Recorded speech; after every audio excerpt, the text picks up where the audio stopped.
Cyril Gane, who's 6'5", 247 pounds, moves like a 170 pounder. It's crazy. He's bouncing like Wonder Boy, like bouncing like this the entire fight, bouncing, throwing feints, like completely changed the standard of heavyweight striking. And I'm not exaggerating.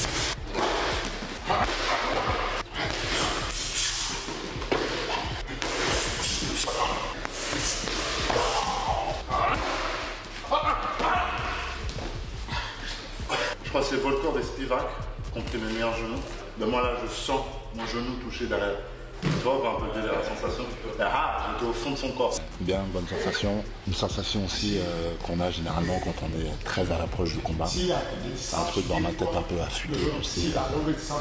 Les combattants ils vont comprendre ce que je dis, mais la compréhension, les choix, les tirs, je suis très précis et ça va bien choisi, tu vois. Et avec une rapidité, l'explosion, une volonté d'être sharp. Tant mieux d'avoir ça à la matin. Tom Aspinall just seems to be far ahead of all of them. You know that him and Gane's fight is going to expose a few things, because Gane might be the only guy in that heavyweight that might match him speed-wise. Tom? Yes. Tom is just going to do exactly what Kamza did to DDP to him.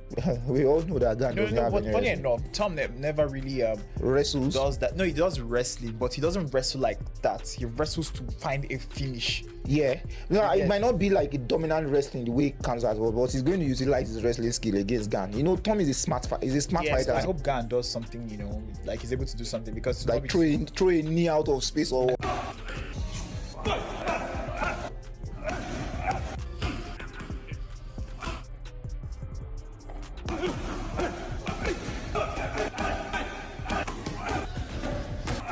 Tom Aspinall has just shaken the entire MMA world with his latest training video, and it's got fans, analysts, and even fighters buzzing ahead of UFC 321. What makes this moment so powerful is not just that Tom is preparing for one of the biggest fights of his career, but the way he's showing an entirely new level of sharpness, power, and precision that even his peers can't stop talking about. From the very start of this matchup, it has carried the weight of years of speculation, multiple cancellations, and countless debates about who really represents the future of the heavyweight division. Now, with Fight Night closing in, the footage that just dropped only fuels the fire, making it clear this isn't just another heavyweight bout, it's a turning point for the division itself. Cyril Gane, his opponent, has always been described as a heavyweight unlike any other. At 6'5" and weighing 247 pounds, he moves more like a middleweight. Analysts often compare his footwork to Stephen Wonderboy Thompson, bouncing, feinting, gliding across the cage in ways heavyweights simply aren't supposed to. Gane completely redefined the standard for heavyweight striking, and that alone has made him one of the most dangerous men in the sport. His agility, precision, and ability to disguise his attacks keep even the most elite fighters on edge. But now,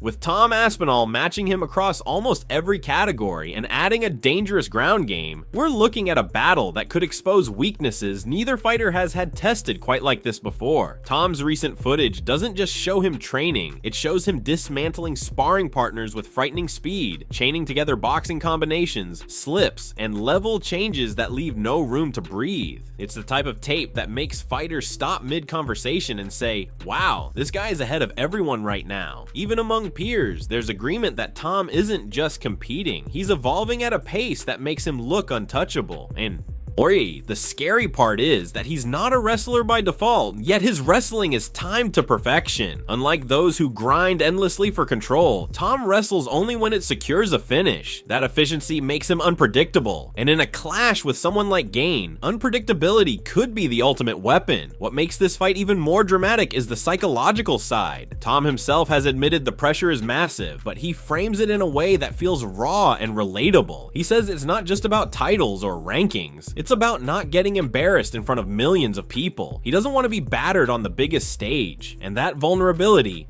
that honesty makes fans connect with him in a way few fighters achieve. But at the same time, he flips the script by pointing out that Gane is under perhaps even more pressure. This is Gane's third shot at heavyweight gold after failing twice before. No fighter wants to be labeled as someone who can't rise to the occasion, and that mental weight is heavy. Both men carry a burden into UFC 321, and only one will walk out with his narrative intact. The drama isn't just about what's happening now, it's also about what's already happened. Tom revealed that the UFC told him multiple times he'd be facing Jon Jones, leading him to begin intense training camps on several occasions, only for the dates to be pushed back again and again. Each time he geared up mentally and physically.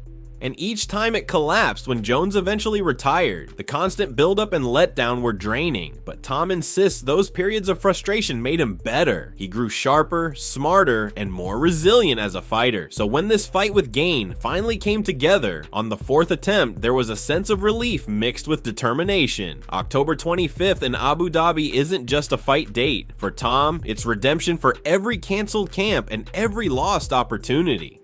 Now we are matched up for the 25th of October, Abu Dhabi, me and Cyril. The 4th attempt is here, and this is Cyril's 3rd title shot. So we are going to try and get rid of Cyril Gane from the title picture for good.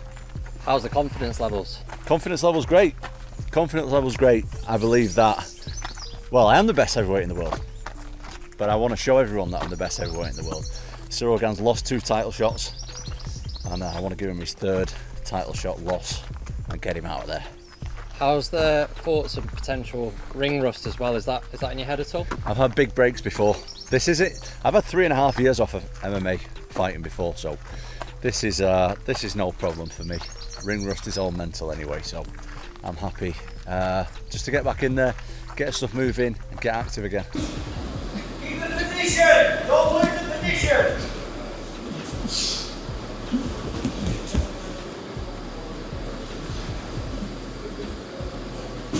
Change again, last time. Stay on top there. 30 seconds to go in the fight. Stay on top. Don't lose position. Punch.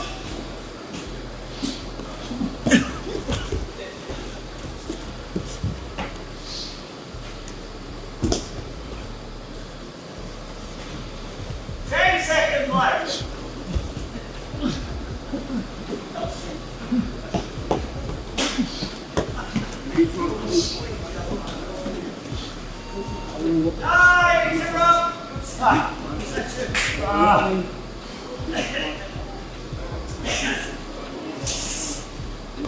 Oh boys. Work.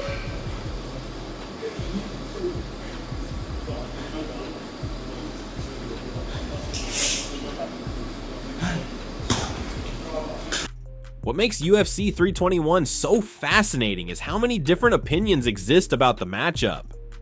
Chael Sonnen, never shy with a hot take, has argued that even if Gane beats Tom, the headlines the next day won't crown him the best heavyweight. In his view, Jon Jones will still linger as the shadow looming over the division. That raises the bizarre possibility of Gane winning, yet still not being recognized as the true king, especially if Jones ever decides to return. Sonnen calls this fight a turning point, not just for who holds the belt, but for the credibility and direction of the entire heavyweight class. If Tom wins, it solidifies a new era. If Gane wins, the division may spiral into an awkward limbo. Others, though, are putting their weight behind Gane. Benoit Saint-Denis, who has trained with Gane extensively this year, believes France is about to celebrate its first UFC heavyweight champion. He praises Gane's dedication, his quiet focus, and his rare athletic qualities. In his eyes, over the course of 5 tactical rounds, Gane's patience and striking variety will allow him to edge out Tom. It's not just bias either. Saint-Denis insists he's seen the transformation up close. For him, this is Gane's moment to prove everyone wrong. Not everyone agrees. Curtis Blades, a man who has felt Tom's power directly,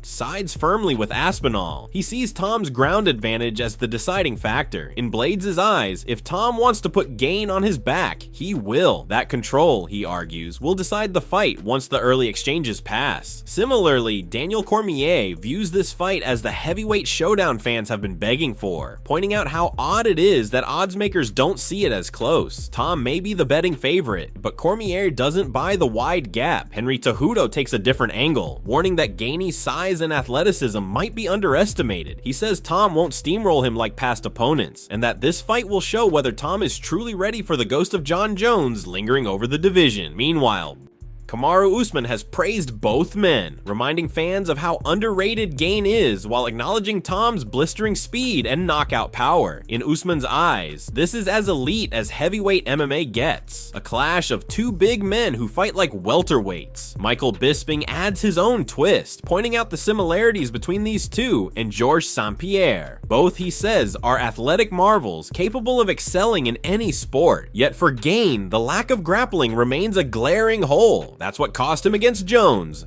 And Bisping warns it could cost him again here, but he also refuses to dismiss the danger of Gane's striking, reminding fans that one clean shot in heavyweight MMA can change everything. Then there's the excitement from Ariel Helwani, an MMA guru. Helwani highlights the years of buildup, the cancelled attempts, and the fact that Tom specifically pushed for Abu Dhabi due to tax advantages and its proximity to home. He sees this as Tom taking control of his destiny. MMA guru, on the other hand, believes Tom ends it in the first round. His reasoning? If Tai Tuivasa, a brawler with far less speed and polish, could drop Gane, then someone as sharp and explosive as Tom will find that chin early. But with every bold prediction comes a counter. Guru himself admits that if Gane wins, it will shock the system, especially for Jon Jones fans who may suddenly adopt Gane as their new favorite. The idea of Gane beating Tom and reshaping the narrative is something that many fans don't want to see, but can't ignore as a possibility. Other voices like Eric Anders and Matt Brown weigh in with different concerns. Anders points to Tom's versatility, believing he has more tools, more ways to win. Brown stresses the sheer weight of pressure, noting that Tom isn't just fighting Gane, he's fighting for the credibility of the entire heavyweight division. A win for Gane, in Brown's eyes, risks damaging the division's reputation. A win for Tom cements him as the man who carries it forward. Julius Walker echoes those thoughts, seeing Tom as too complete, too well-rounded for Gane to handle. He believes if it goes to the ground, Tom secures a submission and ends the debate. That's the split. The experts, the fighters, and the fans are divided right down the middle. And that's what makes this fight special. UFC 321 isn't just about two men stepping into the octagon, it's about years of buildup, missed opportunities, broken promises, and lingering shadows. It's about pressure, legacy, and the direction of an entire division. The leaked training video wasn't just a glimpse into Tom Aspinall's preparation, it was a message to everyone watching. He's ready, sharper than ever, and determined to prove he's not just a champion, but the heavyweight the UFC has been waiting for. And beyond the fight itself, there's a sense that UFC 321 could set the tone for the next several years of heavyweight MMA. If Tom Aspinall delivers the kind of dominant performance many expect, it could finally close the door on the Jon Jones era and usher in a new chapter defined by speed, precision, and complete skill sets at heavyweight. On the other hand, if Gane pulls off the upset, it throws the entire division into chaos once again, reopening questions about who truly stands at the top and whether the UFC can crown a definitive king. The stakes go far beyond the belt. They touch on history, legacy, and the direction of the sport itself. Fans are counting down to October 25th with growing anticipation, not just because of the names involved, but because of the unpredictability surrounding the outcome. Every leaked training clip, every interview, and every bold prediction only adds fuel to the fire. Both Tom Aspinall and Cyril Gane know they're not just fighting an opponent, they're fighting the expectations of millions watching around the world. When that cage door closes, one of them will rise to meet the moment, and the other will be left wondering if his chance at glory has slipped away forever.